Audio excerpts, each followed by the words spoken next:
Hello, I'm Dr. David Clark. Before you look at modern matrixing for a Class 2 composite resin restoration, we should look at modern cavity preparations. All right, so let's move to slide 2. Where are we today with cavity shapes?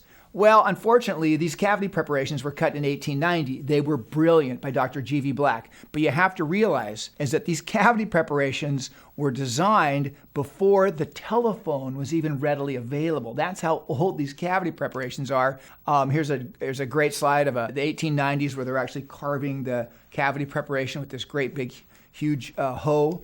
And once again, these cavity preparations from 1890. Now, this next slide shows a tooth with a fracture in it. It had the traditional G.V. Black cavity preparation. The composite resin was placed in the tooth, and within just a few years, the lingual cusp broke off the tooth. So once again, these cavity preparations predispose the tooth to fracturing, and composite resin materials do not prevent tooth fracturing. The only way we're going to stop tooth fracturing is to change the prep to something that damages the tooth less. Now here's the next problem with a traditional boxy cavity preparation. Composite hates sharp margins.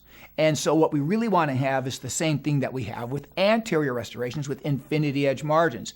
So let's go ahead and we'll click forward, click again. You take a look at the Bioclear Method. We're modernizing that old G.V. Black cavity preparation with a modern infinity edge restoration. And so that's what this looks like. The little dotted line is showing you where the actual extension is for the infinity edge.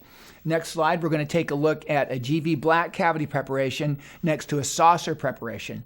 This has multiple advantages for a composite resin restoration, and it allows us to get a true infinity edge. Now, once I modernize my cavity preparation, then I needed a modern matrixing system. So the Biofit system can be used with old-fashioned cavity preparations. On the other hand, if we modernize the cavity preparations, it really showcases and allows us to move to the next level with our Class 2 restoration. So here's a top view and a side view of the non-retentive cavity preparation. There's lots of more information about these cavity preparations. I just wanted to give you a quick summary before you go in and do the procedure.